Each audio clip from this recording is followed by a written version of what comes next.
Very little has happened in the way of achievement for any kid in poverty in our central city. Many would say that that was not always the case, but such is the case today. And who cares anyway? A common retort, often in quiet tones, among middle-class families and friends of all races and ethnicities goes something like this. What should you expect the school system to do with a kid whose parents don't care, who has dysfunctional behavior all around him or her every day, and is so far behind academically that catching up in any given year is nearly impossible?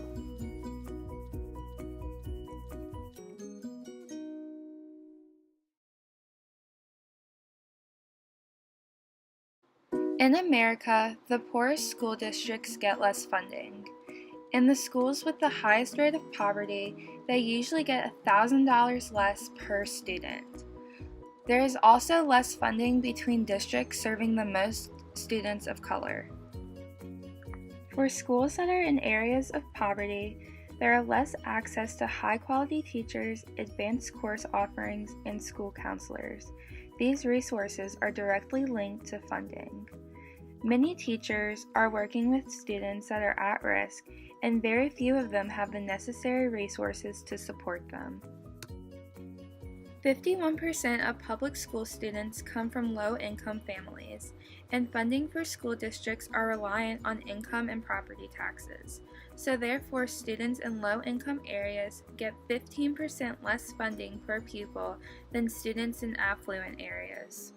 A newly released report by the Southern Education Foundation says a majority of all public school students across the United States come from low-income families. Experts say that could have important implications for the nation. For more about that, we're joined now from Washington by Lindsay Layton. She covered the story for the Washington Post. So the numbers have been getting worse over time, right? I mean, 10 years ago, it was only 4 states that had more than half their populations, the school children populations, qualify for free or reduced lunches. Now it's 21 states.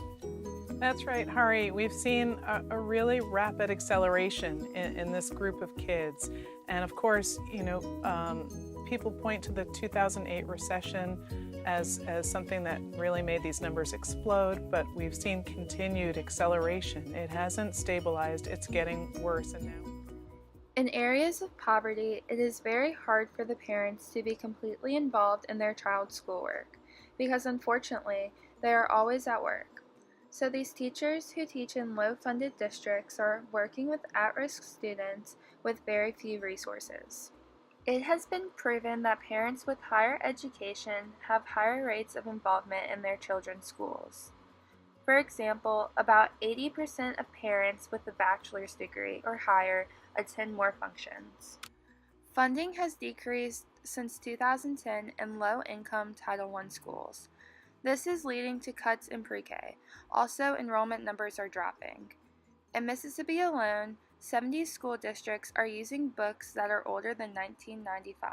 Because I realized when they leave the classroom, it's a whole other world of what they're dealing with, their emotional and social needs, all of the stresses that they're coming with the next morning to school. With 50% of the students in the U.S. now living at the poverty level, teachers are noticing that the students are not coming to school fully ready to learn. And our current education policies are just pushing to standardize education, standardized testing into privatized schools, and we're not at all looking at the effects of poverty. Most of the students that are being affected by poverty are coming from the South. This includes Mississippi being the largest, having about 71% of all public school kids coming from low-income families, followed by New Mexico at 68% and Louisiana at 65%. There needs to be many changes in our school districts. Poor districts need to get the same funding as others because this will provide more for the students so that they can thrive and know that they belong. It will also help keep more schools open.